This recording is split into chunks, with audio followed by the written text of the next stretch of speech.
Welcome to Open Minds, a Freedom of Thought podcast series, interviewing the people who bring courage and independent thought to the challenges of today.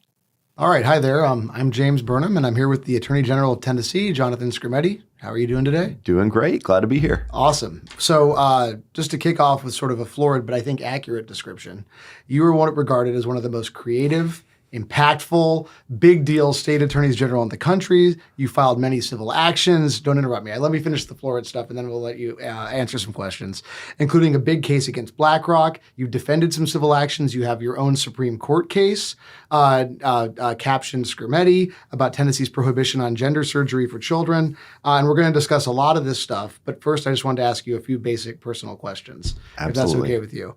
So where did you grow up? Could you just tell us a little about your background? Yeah. So I grew up in Mystic, Connecticut, beautiful little seaside town. My dad enlisted in the Navy out of high school and ended up getting stationed in Connecticut at the submarine base there. My mom was a public school teacher, and she found a job there, so she ended up in the town. My parents lived there for about 45 years. They have since moved to Tennessee, and I'm very happy about the free state of Tennessee. The free state of Tennessee. But it was a neat place to grow up. I mean, it was a different era then. It was so idyllic, and it was just, kind of a small town. You could walk a couple miles to your friend's house, go downtown, play video games at Mystic Pizza, and wait, like the place movie? To be a kid. Yeah, it's there. It's there. Good pizza. It's based on the town, I guess, huh? Yeah. That's awesome. Do you have brothers and sisters? I have one little sister who is brilliant. She works in the tech industry. I can't describe what she does with any degree of accuracy, but it's very impressive, and she's very successful, and I'm super proud of her. Where is she at these days? She's at a startup working on some in California or in New York. Okay. Yeah. Right on. That's pretty interesting. I definitely don't have the mind for that sort of work, I guess. I don't either. So were your parents sort of conservative, liberal, apolitical, or what was the sort of political vibe growing up? I mean, they were super apolitical. They voted both parties. I think they voted Reagan, Bush. I think they voted for Clinton. Interesting. So they were not super partisan. Now, as they've gotten older, they've gotten extremely partisan and extremely conservative. Or maybe they just stayed in the same place as everything shifted. But my dad started to get politically active around when I was in high school. And he was the chairman of our town Republican Party for a while. He served on the town council. And we also had a lower house of our municipal legislature, and he served in that for a while. Wait, the house has its own, the town has its own legislature? I can't start talking about it or we'll be here forever, but it is fascinating. Some of the vestigial structures of local government in New England, it's amazing. So have me back and we'll do a local government talk. All right, I'll talk to Alita about that. So when did you start getting interested in politics? When I was young, it was Reagan's reelect, and I was in, I think, kindergarten or first grade, and he won Connecticut, right? He won everywhere, yeah, with one exception. But we had 3 channels on television then, so if you were watching anything, the news was going to come on, and you couldn't help but get educated to some extent through that. And it just seemed interesting. It was what was going on. He was a really neat figure, like very grandfatherly and very respected. And so I started paying attention and started to get more and more context as I got older and kept paying attention. And I was always interested in history, and this was history being made. That's awesome. So did that play a role then in your college selection? Maybe you could talk about where you went to school and how you chose it. Yeah. So I went to George Washington University in D.C. I've been looking at a few different places, not GW. We did a visit at Georgetown that went very poorly. I genuinely thought that's where I wanted to go. And it didn't go well. My mom made me visit GW while we were in town, and it just clicked. I mean, the people we talked to there were amazing. They had extremely generous financial aid back then. Oh, that's awesome. And there were some really good opportunities there. And it was a chance to live in DC. And I came from a small town. This was a really neat city where a lot of interesting stuff happened. And, it was a great place to spend a few years in my youth. And what time period is this? When were you in school? I graduated from college in 99. Okay, so kind of the second half of the Clinton administration. That was during the impeachment and all that, right? Oh, yeah. What was that like, being in college when all that was going on? I mean, we would sit around and watch the impeachment hearing. And, I had a lot of friends who were on the other side of the aisle, and we had some yelling matches. Occasionally, there were a lot of interesting legal theories bandied about. It really did set a lot of precedent for what we're dealing with now. And it's funny to see people who are so obsessed with the sanctity of the president's ability to do his job unencumbered by legal problems, who won those cases, got the OLC opinions and everything, now take exactly the opposite side of the argument. They do sort of say politics where you stand is about where you sit. Yes. And so maybe that's a good Yes. example of that that phenomenon. So what did you do after college? So I was really lucky. I was nominated for a Rhodes Scholarship by GW. Oh, that's awesome. Did not get it. Oh, sorry. Emphatically did not get it. Hey, me neither. I wasn't even nominated. But they had this wonderful consolation prize. This family endowed a scholarship to Oxford. And so when I didn't get the Rhodes, I interviewed for that and I got it. And so they sent me over there for 2 years. I got a degree in philosophy, politics, and economics. Oh, that's awesome. And made friends from around the world and got a lot more perspective, a lot broader perspective on things. Were there any of the professors at Oxford who were particularly sort of relevant to your time there? Or? I did a lot with David Mackey, who was the son of John Mackey, who's a pretty famous philosopher. Sure. And we did a lot of philosophy of mind stuff together. I wrote my thesis on that when I was there. And that was really interesting. And then for the politics side, I did a lot of international relations and party system studying, which is something I had never really looked at as an undergrad. So it was a really good supplement to what I had done. But the tutorial system there of just sitting there with your professor getting grilled for an hour is such a good preparation for how to be a lawyer. And I'm super grateful I had that opportunity. Why do you suppose they do it like that there but not here? Money. It's a super expensive way to do it. It takes a lot of work by the professors. The student-faculty ratio has to be very, very low. But it's a great system. Yeah, I mean, it's almost like a pure Socratic dialogue kind of thing, right? Yeah, and I'd never been out of the country until I went over there. Oh, is that right? I mean, just the experience of seeing how it's like in other places was really neat. How were the English? How were the British? Were they nice? They were great. They were really nice, but it made me appreciate so much about America. They were shutting down protests that really our First Amendment would have protected, and they have a much different mentality, and you don't really get it until you have something to compare it with. It's interesting. I mean, it feels sort of like it's like a strange place because they speak English, but it's so different. Yeah. So you almost feel more out of place than you do in, France or Japan or something. Yeah. So you did your master's and then you went straight to law school, right? Straight to law school from there. At Harvard? Yeah. Yep. And what was that like? It was great. I had thought it was going to be 3 miserable years of getting kicked around and trained in like the dojo of awesome lawyering. And it was a much cuddlier, friendlier place. Had you watched The Paper Chase? I had not, but I'd heard about it, and that was sort of what I was expecting. Yeah. I thought it was going to be a lot harder than it was in terms of the experience. I mean, it's hard. Law school's hard. The professors are very challenging, but it was a humane environment in a way I hadn't expected.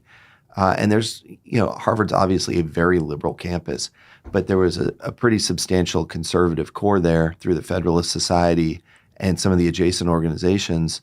That was a real community. I'm still dear friends with a bunch of those people. Just saw them at the National Lawyers Conference.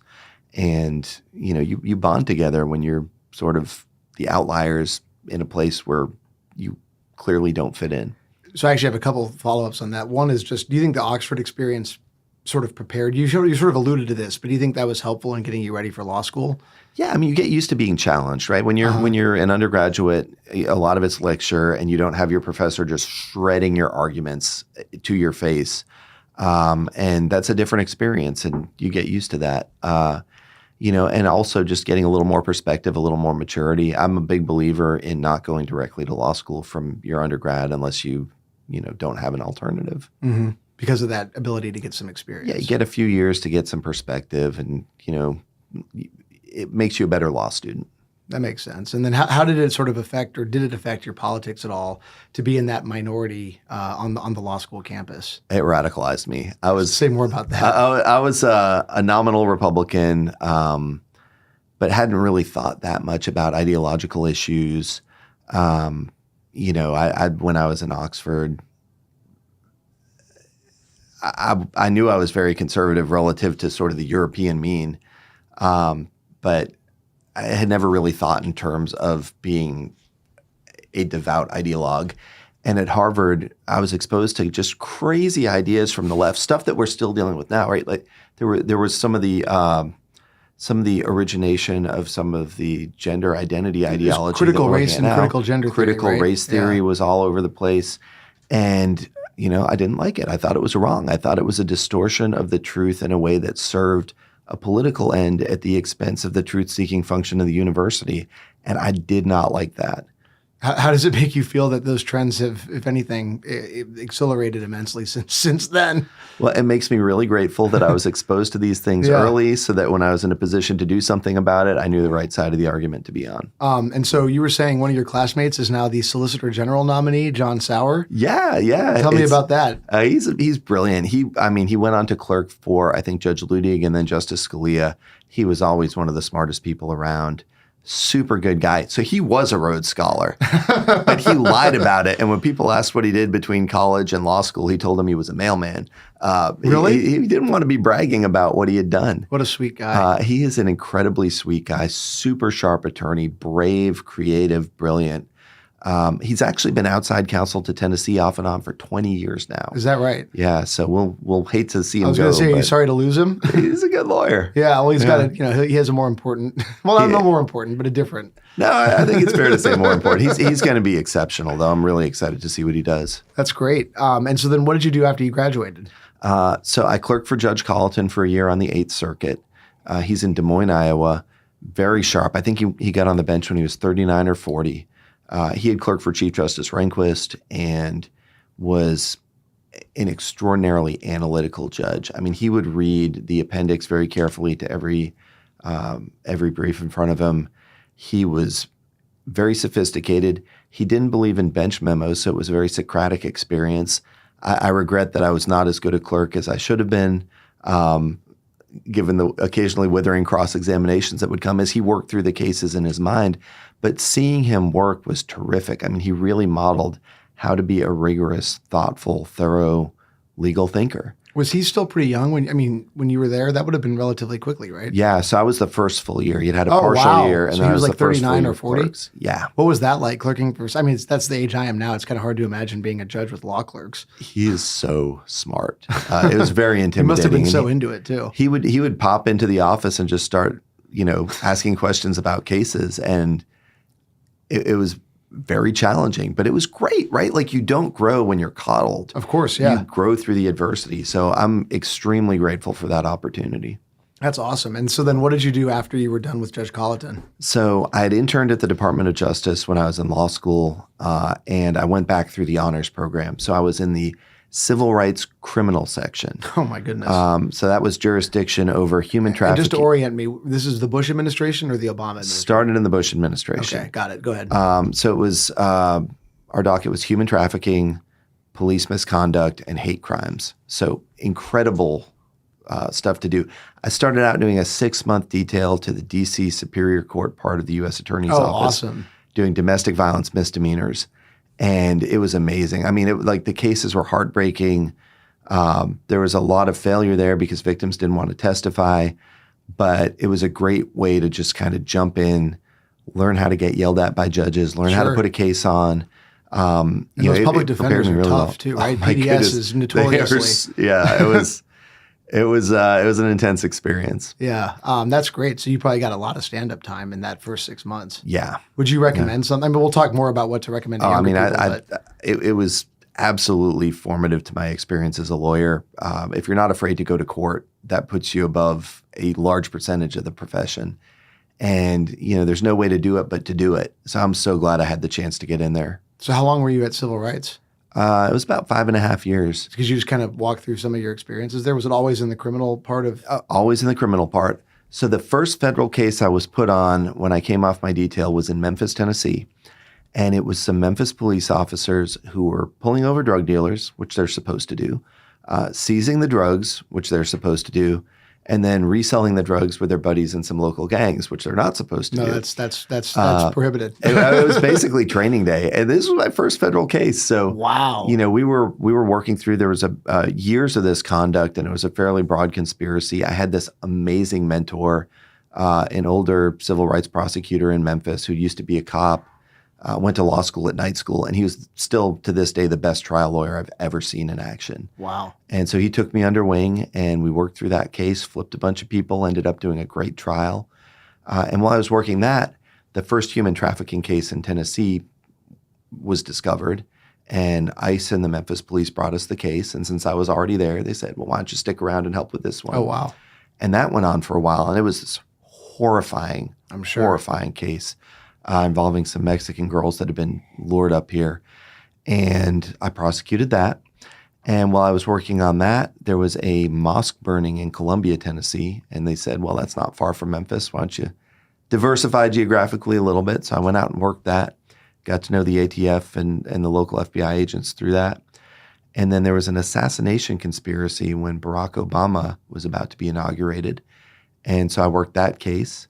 And there was some other police corruption mixed in there too, Wow. but almost all of it was in Tennessee. So I was back and forth. We ended up with the racially motivated murder of a local code inspector, it was a really tricky case. There was no body, and it was procedurally kind of a mess. But we ended up getting a conviction there. He pled to life. Bunch more trafficking cases, and after about 5.5 years, I was sick of being on airplanes. I loved Memphis. I knew the community pretty well. I knew I could make a difference there, and so I moved down. And so did you move down to go to the U.S. Attorney's Office? Or? Yes. Okay, Yep. so yeah, talk about, so actually I had back up one step. Does civil rights, or did you typically work with the U.S. Attorney's Office as like the embedded civil rights person, or how did they structure the teams? So usually it was a local person who wasn't necessarily exclusively civil rights, but was designated the civil rights person. Okay. And then we were supposed to be the subject matter experts because those are pretty idiosyncratic cases. And, there are some strategic approaches that don't mesh well with a lot of what the U.S. Attorney's offices do.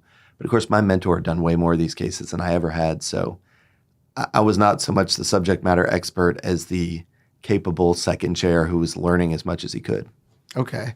And so then it was probably pretty natural for you to roll into the U.S. Attorney's Office, huh? Yeah. I mean, I knew everybody there. We got along really well. I knew the judges really well, the magistrates, the defense attorneys, all the police. So it was professionally a really easy move. And how long were you as an AUSA? About 3 years. Okay. I thought I would be in for life. So what happened?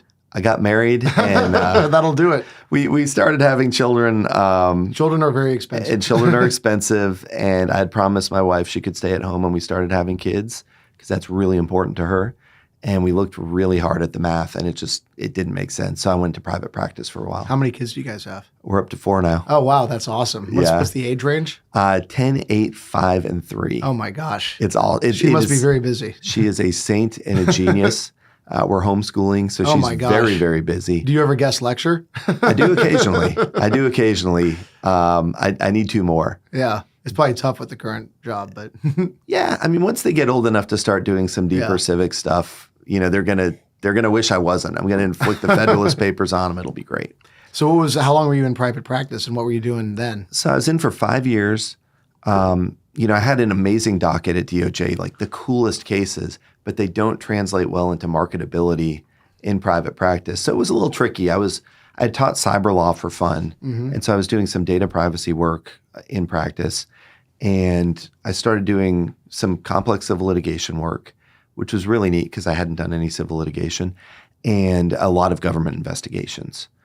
So we had a lot of flood insurance related clients, and I did a lot of work dealing with some of the post-Katrina and post-Sandy investigations of some of the insurance companies. And was this in Memphis or Nashville? This was in Memphis. Still Memphis. Okay. Yeah, I had no intention of moving to Middle Tennessee. Okay. So let's get to your current job as the Attorney General of Tennessee. So one thing I think that most people probably don't know, Tennessee does not elect the Attorney General, correct? We are the only state in which the Supreme Court appoints the Attorney General. Could you explain the history of that and kind of how it all works? So, I mean, it goes back at least 160 years. I need to do a little more originalism research on this at some point, but it goes back a long way. And the sort of anecdotal theory is that while our other constitutional officers are appointed by the General Assembly, there was somebody that they wanted to make the Attorney General, and the politics were a little wonky, and so they figured the easiest way to do it was just route it through the court. Oh, really? I don't know if that's true or not, but that's what I've heard. So the governor and the U.S. senators are the only two statewide elected officials in Tennessee. Treasurer, comptroller, and Secretary of State are appointed by the General Assembly, and the lieutenant governor is the Speaker of the Senate. Wow. And then the AG is appointed by the court. And where do the justices come from? Who picks them? The governor appoints. They're confirmed by the General Assembly. There's actually a geographical limitation. So Tennessee has 3 grand divisions. There's East Tennessee, Middle Tennessee, West Tennessee. And you can't have more than 2 justices from any of the 3 grand divisions. We have a 5-member court. Do they track the federal districts or vice versa? I think Roughly, they're a probably? little bit different, but it's pretty close. Oh, interesting. So, okay, so once you're appointed by the court, how long do you serve? 8 years. 8 years? 8-year term. Wow. So it's almost like a judicial appointment. I mean, that's a pretty long term. It's a pretty long term. Which it's so liberating, though. I mean, you can think in terms of like long-term planning, and I feel much more invested in the office, in part because I know I'm going to be stuck with the decisions I make for a long time. So you can't just come in, blow things up, and then breeze on out. I think the longer term leads to longer term thinking, which has been really healthy for the office. And what's the tradition? I mean, how long do most AGs end up serving? It's been about 60 years since somebody did 2 terms. Okay, so most people do 8 and then something else. Yeah, or there was a long stretch where they do less. People would come in for 4-year stretches, or even less than that sometimes. Do you think, I mean, how do you think the selection process affects the kind of candidates you get? I mean, it's a very different skill set, I would think. Very different. So the stereotype is you get somebody who's nice and nerdy, which is great, right? Yeah. Like a lot of offices have that could be the Federalist Society's motto, I think. Nice and nerdy. It might be. So, it's a very healthy culture in the office because most of the time there's leadership that's really committed to good lawyering. It always sounds so self-aggrandizing when I say this, and I am the least of all of us. But there's this great tradition of good attorneys who want to do something to contribute to the state's well-being. They come in, they care about the people there. We've got pretty good continuity in some of the divisions, like consumer protection. We have some old hands who are amazing, and they've done like national litigation of huge consequence. And they just like it. It's a fun place to work. They get to be lawyers. There's not a lot of politics involved. So I love my colleagues, and I understand they're dealing with different structures. Our structure definitely creates more stability and more willingness to, for lack of a better phrase, geek out. I mean, we're very, very technical, maybe to a fault sometimes, because the focus is more exclusively on lawyering, and there's not the same political overlay. Okay. Well, that's really interesting. So with that, maybe we can turn into the substance a little bit. So I thought I'd start with just kind of a really broad question. So in recent years, I don't know, maybe 5-10 years, a lot of big companies have sort of taken positions and even adopted corporate policies on issues like race, the environment, things that don't, I think at first blush to some people seem totally connected to their corporate purpose of, manufacturing cars or, whatever their business is. What do you think about that? I mean, do you have any concerns that sort of corporate power, at least sometimes, is replacing the government as kind of a social policy making tool? Or why don't you talk about that? Yeah, absolutely. Absolutely. So 2 things. First of all, we've seen a lot of consolidation in big, important industries, especially finance, technology, right. Media to some extent. And the consolidation reduces competition, and that creates more room for luxury beliefs. And so there's a lot more opportunity for virtue signaling. If the knives were out at these places and they were focused on existential threats to their corporate well-being, I think you'd probably see less of a focus on the internal politics. Now, they'll say it's a recruiting tool, and they have to do this to get the best people. I'm not convinced by that. I think, yes, it comes out of academia, but there's a feedback loop there that's being fed by the corporate behavior. The other thing I'll say is, there is a long tradition going back to the Wilsonian administrative approach of the early 1900s, at least, of finding ways around accountability to the people, right? We've got a constitutional system that was made by the people. The source of accountability for actors within that system is the people. They elect their congresspeople. They elect their state representatives or governors. They vote for the president, even though it's mediated by the Electoral College. And so when laws are made through legislatures, there is immediate repercussions possible. People know who to blame. They know who to yell at. They can see very transparently how the process proceeds. We saw a lot of action move to unaccountable places. into the administrative state where agencies have rulemaking processes, but they're much more opaque. They don't really have to pay as much attention. The consequences for the people making the decisions are very attenuated. And they're able to be captured by industry who cares a lot more and understands the process a lot better.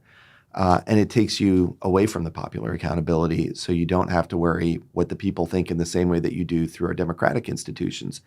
We also saw a lot of movement in the judiciary in the mid-century era where judges figured out that, hey, I can just impose my policy preferences. And it's always been a risk. People know that it's a risk, but culturally among the judiciary, you saw, I think it traces to the civil rights cases, which were firmly grounded in the Constitution, but the judges saw that they could use their authority to solve intractable social problems. And again, like with the civil rights cases, we have multiple amendments that came during the Reconstruction to solve those problems. We hadn't solved them. The Constitution needed to be enforced, and it was. But then the power that they had used to do that was translated into other areas of the law, and they started getting a little more creative in a way that was immune to public accountability. So you had the administrative agencies and the judiciary both as potential vehicles to do an end run around our democratic institutions. But it's not just within the government. The more power that corporations have over the culture, over people's financial opportunities, the more they are able to engage in what's essentially shadow policymaking. And so we can talk about this in the ESG context to some extent if you want to. But when you have Well, actually, before you do that, let me just ask you one question Sure. before we move to that, because I think you raise an interesting point. So one way to, I don't want to put words in your mouth, but one way to think about what you said, I think, is courts, agencies, and companies are filling the policymaking space on their own. What effect do you think that has on our democratic institutions? Do you think that has sort of caused them to wither? Do you think they maybe are okay with this because the last thing they want to do is actually make policy? What do you think about that? Yeah, we have seen our democracy atrophy at the federal level. Now, at the state level, depending on which state you're in, you may have an extraordinarily active legislature. I think we do might. in Tennessee, yeah. But our state constitution puts a lot more weight in the legislative sphere. The branches are theoretically co-equal, but there's a lot of power in the legislature that's not checked and balanced to the same extent that you see in the federal constitution. So Congress people have the incentive to do less if the agencies are going to be making the law because it's harder for them to get in trouble for decision making. Like I love many members of Congress. They are good people. They are well-intentioned. But the structural incentives make it harder for them collectively to get anything done when you could just punt the hard decisions to the agencies. And at the same time, as soon as that starts happening, the institutional knowledge of how to actually make things happen reduces. And so you see more and more investigations coming out of Congress, and oversight's an important function, but legislation is harder and harder and harder. And the mechanisms of compromise and give and take that used to be essential for getting anything done are not functioning to the extent that they used to. And so the agencies give Congress an excuse to do less, and then as the agencies do more, Congress just loses the ability to get back into the game. And when you sort of centralize policymaking in agencies or a company or a court, do you think you also get more extreme and ideological and less sort of brokered policy? Yeah, when you have legislation, typically you reach a consensus that's going to be lasting. Everybody hates what they have to give up to get to something that works. But there is a process of compromise, and you get something that the majority, at least at a given point, can live with. When agencies make the decisions, you get these like ping-ponging outcomes where a new administration comes in and the law completely changes in many significant respects. And then there's a turnover, a transition, and an administration that believes exactly the opposite things comes in, and it ping-pongs back. And it's hard for industry to keep up. It's a terrible process. And it's not such a big deal if the power of regulation is relatively constrained. But as we've seen in the Biden administration, maybe more so than ever before, there are major legal questions being decided through the regulatory process. I don't think it's legitimate. We have filed suit over and over saying this is Congress's job. You have no power to do this, but they keep doing it anyway. And it's just not, it's not good for business. It's not good for the American people. It's not good for confidence in government. It's not good for people engaging in civics. Yeah. So, one way you might I mean, I guess one way you might think about it is there's a book called The Managerial Revolution written by someone who I am not related to but has the same name as me, James Burnham. And one of the theories people use it for today, or to sort of support today, is that one of the things you get is this sort of elite opinion driving everything. And I think as we've seen, I mean, the most recent election reveals it, elite opinion and actual opinion are not the same. And so do you think that also plays a role in sort of centralizing policymaking among the so-called elites, and you get this more extreme view of the world than you would get if kind of the people's representatives were in charge? Yeah, absolutely. I mean, I think there's, I'm not a Marxist, but there is Neither was Teddy Roosevelt. that's right.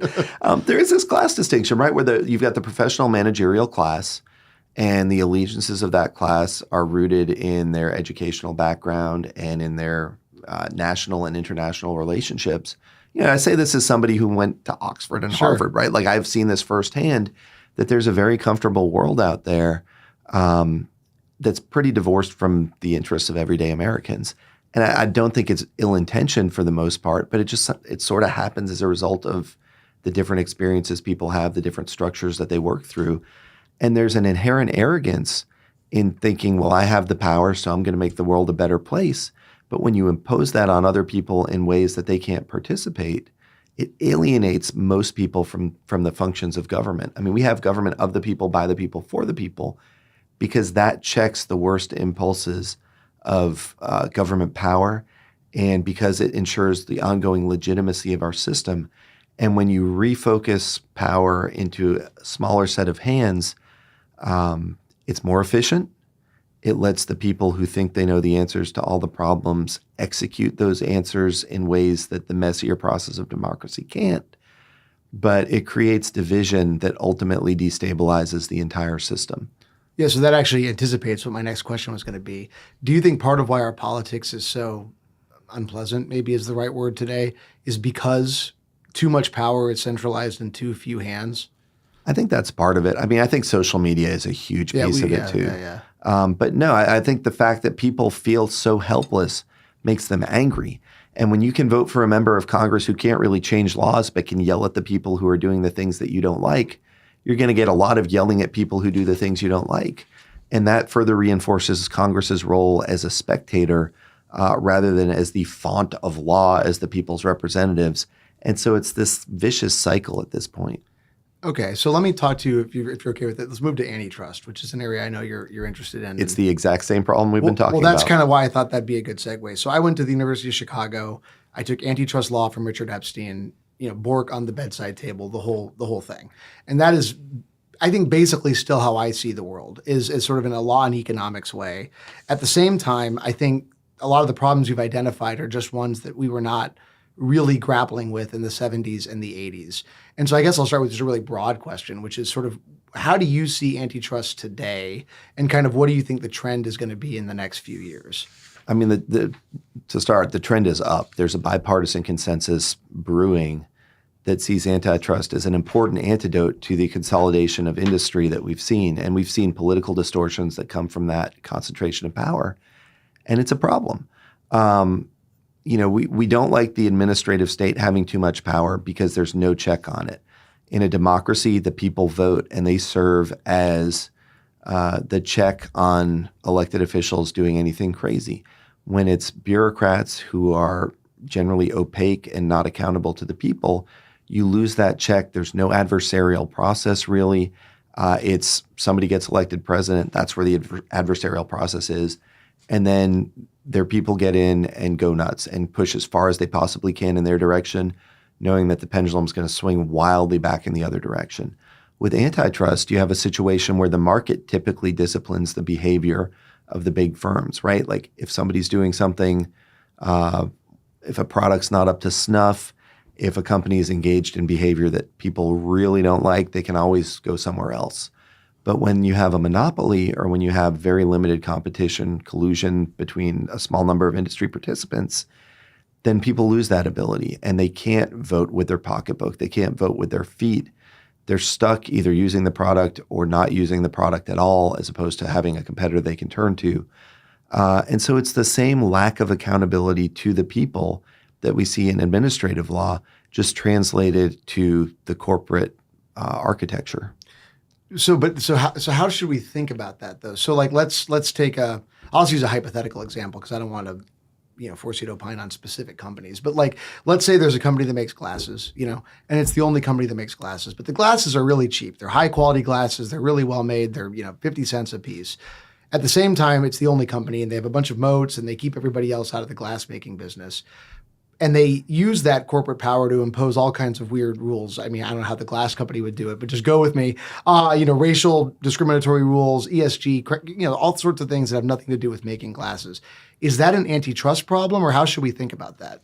I mean, potentially it's an antitrust problem if the consumer, we've got the consumer welfare standard right now. I don't know that we need to abandon that completely. We may just need to reconceptualize it.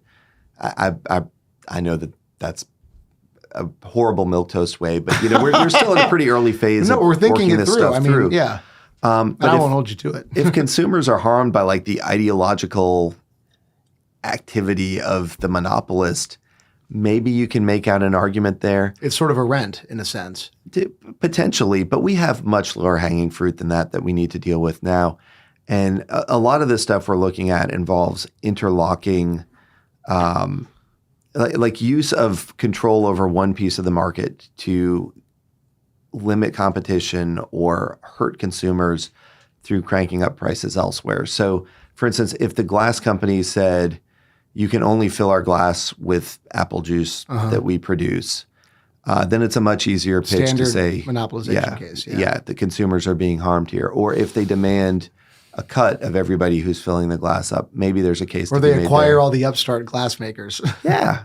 I mean, when there's an email that says we got to acquire these guys or they might compete with us, one would think, regardless of what 3 years of intense economic analysis says, you might have an antitrust problem. It sure sounds like a Clayton Act problem. It might be. It might be. And, the counterexample that I love is Elon Musk and SpaceX, where, he's got Starlink, he's got this constellation of satellites up that are providing internet. And one of his competitors said, we need to launch some satellites. And he said, okay, pay the same rates everybody else pays for my space launch business, and we'll put your stuff up there. He could have used his control over a significant amount of the launch market to hose his competitors in a way that benefited his Starlink business. And I don't know enough about his business to say that he is completely pure on the antitrust front. This is not an endorsement of everything he does. But I did think it was a great example of showing how he is willing to use one company making money to potentially compete with another company that he controls that's making money. That's not how it works in big tech in many instances. And you see people using the leverage they have over one piece of the puzzle to control the whole thing. Yeah, so let's talk about that. And I'll have one example, but then obviously just answer kind of however you want. I mean, big tech is a good example. Obviously, there's all sorts of concern, bipartisan concern about the amount of authority and power these companies have over our daily lives. All of us lived through COVID. All of us witnessed, their ability to really shape the public debate in a way that had direct consequences. School closures, masking for children, little kids. Until Glenn Youngkin won in Virginia, little 5 and 6 year olds had to wear masks all day at school, as if that's going to actually accomplish anything with a 5-year-old. I mean, it's facially silly. And so, do you think that level of concentration? And now, obviously, Elon buying Twitter, now X, has mitigated that problem. But I mean, do you think there's an antitrust angle to the amount of power these companies wield, or how should people think about that? Yeah, I mean, when you're able to shut out meaningful competition over the flow of information by leveraging your control over pieces of, say, the advertising infrastructure, that's an antitrust problem. And when you have just a few companies that control the overwhelming amount of information that people are receiving on a daily basis, that's dangerous. That's dangerous in a way that I think both the founders and the authors of the Sherman and Clayton Acts would understand. It's a problem. And we've strayed so far from the intuitive understanding of the concentration of power is an inherent bad that we should avoid, which is the fundamental basis of American government. And we've sort of made this arcane process now where antitrust is incredibly intimidating, where you're throwing huge amounts of resources at economic analysis in a way that doesn't add clarity. I mean, judges are not equipped to determine which economist is telling the better story, but we were doing antitrust enforcement long before it got that complicated. And again, I don't know that we need to completely repudiate where we're at, but I think there is a narrative approach to antitrust focused on consumer welfare that is much simpler and more straightforward, at least in per se cases, that we've neglected far too much. That's interesting. Do you think that, there was a big spat with Google about whether there would be a jury trial in the Justice Department's EDVA. I can't remember if that's the one you're a plaintiff in as well. Or was that the ad tech one? Ad tech, yeah. So or maybe you're not a plaintiff in any of them. I don't know. I think we were part of that one too. Yeah. DOJ was dealing with it. But they had a big fight about whether to have a jury trial, which Google did not want a jury trial. And so do you think there's maybe a role for just common sense? Like we should just let the sort of miniature democratic body that is the jury weigh in on these topics? That's how we traditionally do it. Yeah. I understand like we've gotten to a place where that's more challenging because of the evidence, but they do patent cases. Yeah. If you look back at the history of antitrust enforcement, like it wasn't always so arcane. I mean, you can tell a story as opposed to telling a spreadsheet. Yeah, no, that's interesting. Another area that I find really, really interesting, because, nice and nerdy, Federalist Society, is the institutional asset managers. So BlackRock, State Street, and Vanguard. I know you have a case against BlackRock, and I want to hear about that too. But first, on the antitrust side, something like 80% of the public capital markets now are under the control of institutional investors, which means those investors have common ownership of basically all the companies. That's a new thing. And I'm just wondering if you have any thoughts on what we should think about that and whether there's potentially antitrust issues. It seems like there might be antitrust issues there. Yeah. When you talk about companies or you talk about investors that don't own companies, they own industries. And I think in the long run, it's a huge error for them to have done this. But you've got these asset managers who make commitments about what's essentially policy decisions, right? They're engaged in what's functionally environmental regulation, and they are imposing their will through their ownership of every major participant in a given industry on the entire industry, forcing everybody in a particular direction, forcing people to adopt policies that may not be the most economically sensible, but it's what these significant shareholders, or not even the shareholder, the people who control the votes of the folks who own the shares want. And it's concentrating power in a small number of hands, and there's no democratic check on the policies that they're imposing on these companies. It is anti-competitive definitionally. They're not looking to compete. They are looking to make the industry do what they want because they think it will make the world a better place. And that's a very different approach to corporate ownership than we're used to. And seeing the concentration of shares under these institutional asset managers, I suspect, I know in Tennessee, there are a lot of people with investments in these big institutional managers who have very different political opinions, who would not vote their shares the same way that the asset managers are voting them. And it seems like another instance where you have a small elite that has figured out a way to use the levers of power to avoid accountability to the people. Yeah, that's really interesting. And it seems so. Like, I guess let's unpack that a little bit. So first on the ESG side, why? Why do you think these guys are doing that? Is it just because they want to go to fun parties at Davos? Like, what do you think is the underlying motivation? Part of it is undoubtedly virtue signaling, but I think part of it is earnest. I think there are really people who see an existential threat and say, we are going to use all of our power to save the world. And we don't care about what the laws say. We don't care about what these people who have given us their retirement say. We're going to do the right thing because we must do the right thing. And there is a spectrum of good faith, but I am absolutely certain that at least some of the people involved in this are good-hearted people who genuinely believe they're doing the right thing. And it's because I guess we might think it's because they have the power to do it at basically no personal cost. Well, I think that's part of it too. There's the incentives align weirdly. Yeah, like why not save the world if you can save the world? Okay, so I think this is a good time. I'd love to hear about your BlackRock case to the extent you can comment on it. And maybe you could just explain the theory of the case. Very basically, the theory of the case, BlackRock was around before things got weird. And so there are a lot of statements and disclosures, many required by law, on their website and in other documents, saying essentially, we will work to maximize the return on investment for the assets under our management. Nothing wrong with that. Makes sense. That's what you would expect an asset manager to do. They've also entered these commitments, net zero commitments, various environmental commitments, in which they agreed to use their control of these assets under management to further environmental ends, to achieve net zero by a specific year, to do other things to advance environmental causes. And they have both signed those commitments and they brag about them on their website, or at least they did. I mean, I think, there's maybe they've changed there's it a now. process that appears to be in place now.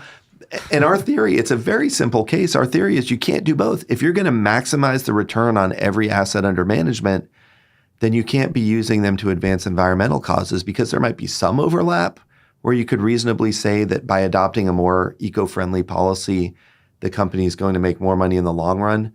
But you can't serve two masters. One has to take priority over the other, and they were not providing clarity to consumers as to what they were actually doing with the assets under management. And that's a consumer protection violation.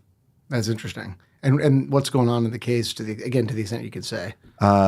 If you look at the docket, there has not been an answer or a motion to dismiss filed yet. We've been litigating for about a year. Okay, I'll leave that at that. Back on the antitrust side, another aspect of the common ownership thing that I've been interested in is, so there's some professors, Eric Posner, the son of the great Judge Richard Posner, although Eric's pretty great on his own right, and Fiona Scott Morton have talked about the other problem's probably too strong, but the other potential problem with common ownership is if you own all the airlines, right, you just want the airlines to all make more money, right? Traditionally, what Milton Friedman would say is United Airlines, all they want to do is take out American Airlines and Spirit Airlines and JetBlue and dominate the market. But you don't want that if you own them all, right? Because that actually will mean less aggregate value, even if United's value goes way up. And I'm just wondering if you think the common ownership part, even when they're not doing ESG, just sort of separate from all of that, creates its own potential antitrust issue because of this odd dynamic of whose value are we really maximizing now? Yeah, if they're voting the shares, it's a problem. Yeah, I don't see how it's not a problem. I mean, their interest is not aligned with the interest of any individual firm being managed when they control significant amounts of ownership of the whole industry. And the easiest thing to do there is collude. I mean, the consumers are the ones who are going to take the hit when you have that kind of common ownership. And it's just structural. But it's hard to square where we're at now with the level of ownership by these institutional investors with how we traditionally view the market and the corporate form working. I mean, that was, could you say just a little more about that? Well, yeah, I mean, traditionally, like companies, there's a lot packed into that. Companies are competing to maximize shareholder value, and they're competing for the same customers, and they are trying to provide either a lower price or a better quality product, or really slick marketing, I suppose, something to get people to buy their product and give them more money by delivering something of value. And the goal of the company is to get as many customers as possible, to give them as much money as possible, and figure out what the best configuration of product and price is to do that. And when you have a number of companies with common ownership and you have very active ownership by these asset managers trying to steer the policies of each individual company in the same direction, there's less opportunity for iconoclastic competition that will benefit consumers. Everybody is being pushed to row in the same direction, and you don't see the diversity of approaches. You don't see the creativity that you necessarily would see in a less fettered market. And so the fact that the same people own substantial amounts of a number of competitors and are pushing on each of those competitors to do the same things reduces the ability of the competitors to actually compete. And it's, just textbook economics. If the competitors aren't competing, the consumers suffer. That's interesting. And so, it's really, there's a lot in there. I mean, do you have any thoughts on how, I guess we're just beginning to sort of think about the problem, but any thoughts on how we might even start to address this? I mean, index funds are a good thing. The market tends to rise. I think there's a lot of studies about how only a small number of wealth managers actually beat just the market, Like it's really hard to beat the market, even if you're really, really good. I mean, Ken Griffin, some of the great ones do, but the average ones, don't. So what do we do? I mean, the public capital markets are an important source of value for a lot of people. So, and I confess, like I'm probably the dumbest person talking about these issues well, you think right you're the now. second because I'm here too. I think we have to look at the engagement of the owners with the companies. I know that came up in a fairly infamous FERC hearing a little ways back. I think there are ways to make the law work to allow the common ownership of competitors, but I think we have to be really careful about the amount of control exerted by those common owners. And right now we're in a situation where you have really concentrated management of the ownership of substantial amounts of the companies, right? Like the biggest single shareholder of, I think, the entire S&P 500 is one of 3 asset management firms at this point. And usually the number 2 and number 3 owners are the other 2. So very small number of people with incredible influence, and they're using it. They are very active in their management of the assets. They're very active in their relationships with the companies whose assets or whose shares they own or shares they manage. No, I know what you mean. I mean, they act like they do own them. I mean, that's the other well, part they do. of it, right? They do. I mean, there's a misalignment between the actual owners of these and the small number of people who are managing those assets for them. Maybe you democratize voting of shares more somehow. Maybe you say if you own significant pieces of multiple competitors, you can own them, no problem, but you can't vote. Maybe there's another better, more elegant solution. But the way that it's configured currently just seems like a really big problem. No, I totally agree. So we touched on this earlier. I want to talk a little more about kind of the consumer welfare standard and whether there's other values the antitrust laws could promote. So, one thing, for example, is, think about like a small number of private enterprises, and we can use tech as an example, but they're hardly the only one.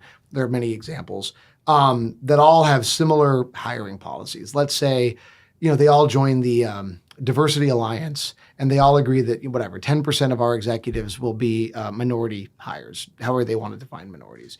Do you think that sort of thing, or they're going to minimize carbon usage or something? Do you think that kind of thing is also something the antitrust laws might say something about if they're colluding to do it? I mean, it's okay to say if you're they're not colluding, sure, maybe. If they're colluding, maybe. I mean, they're.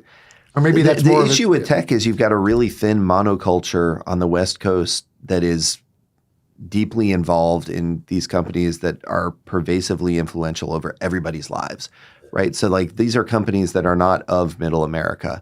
They have a very unique mentality. It's not necessarily a bad mentality in some respects. The startup culture is awesome. It is super American, but some of the political leanings are not reflective of Middle Tennessee. Yeah, no, not reflective of Middle Tennessee, and not amenable to disagreement. And that's really the problem, right? Like you can have a lot of people who think one way as long as they are willing to tolerate dissent and are open to an ongoing process of disagreement that results in better ideas. It's how our country is supposed to work.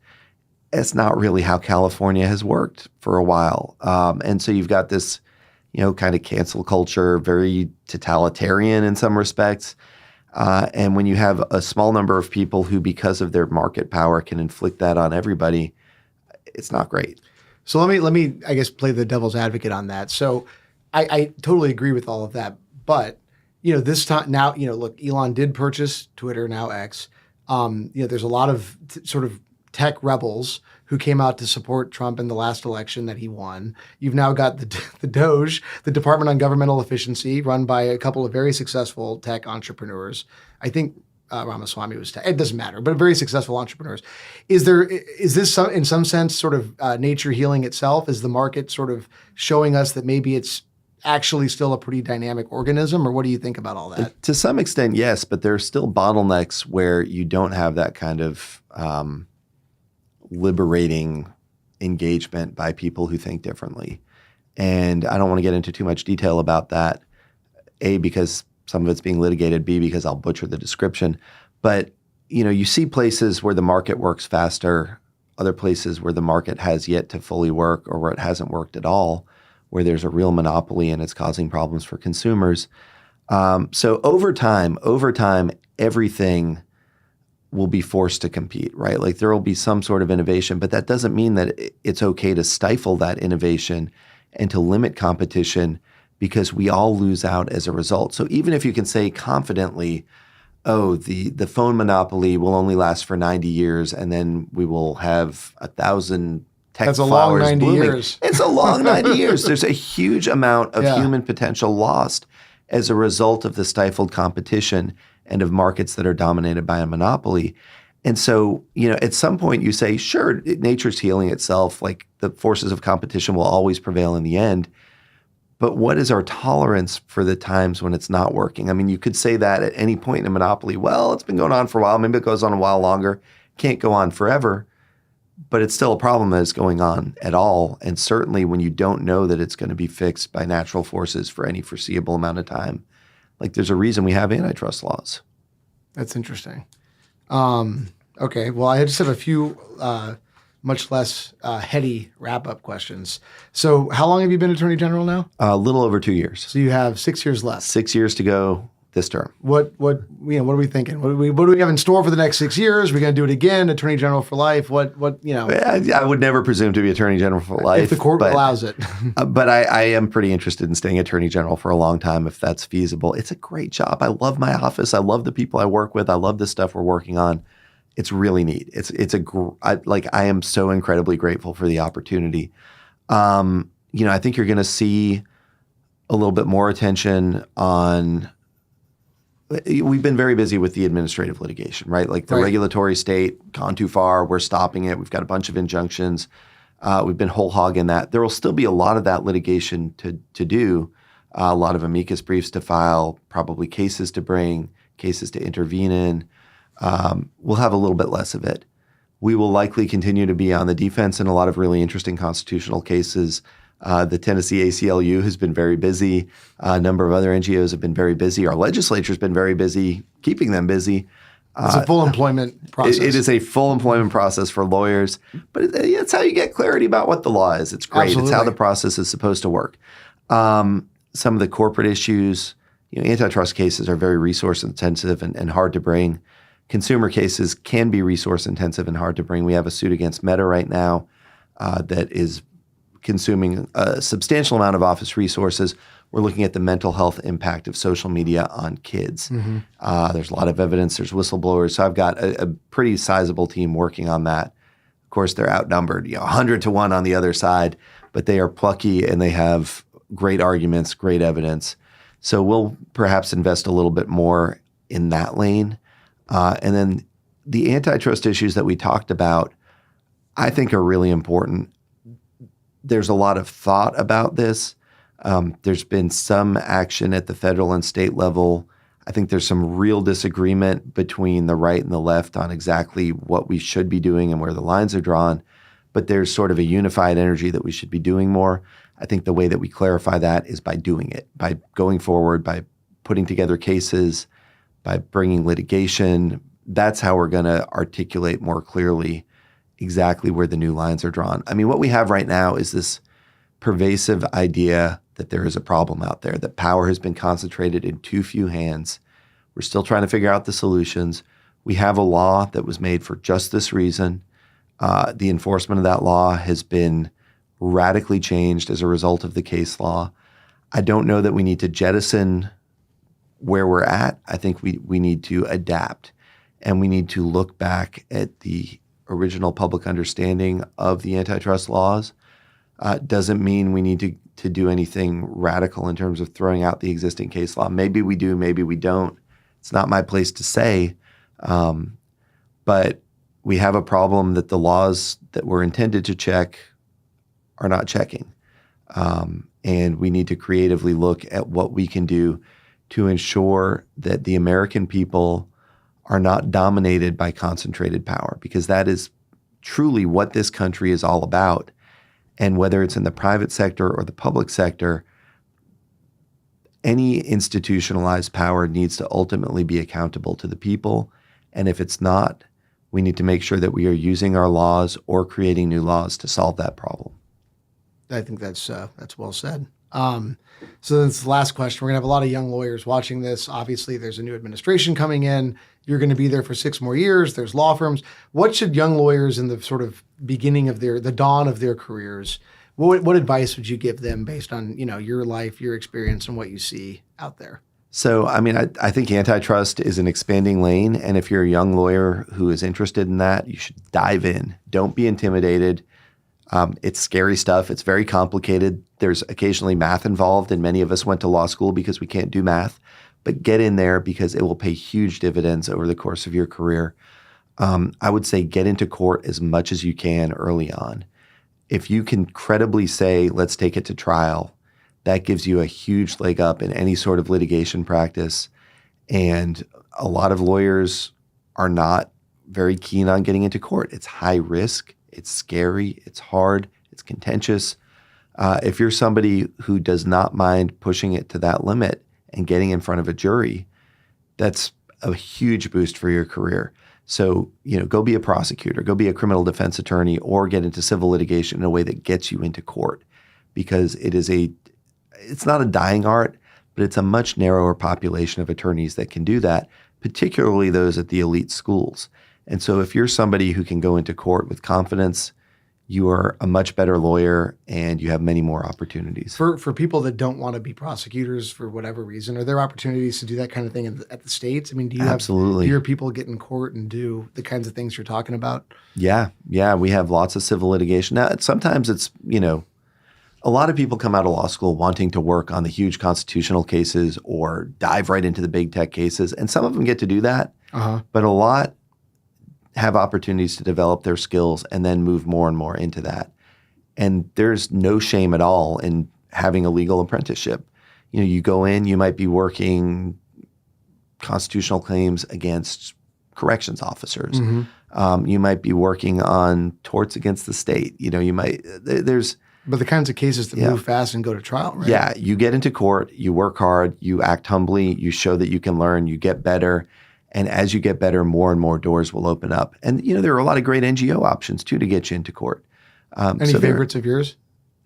The problem with naming anybody is I know, you're there's one a out. long list that I'll leave out. So, they know who they are. But I'm not gonna start enumerating for fear of leaving someone off. Awesome. Well, it was so great to spend some time with you. Thank you for so having me. much. This was great.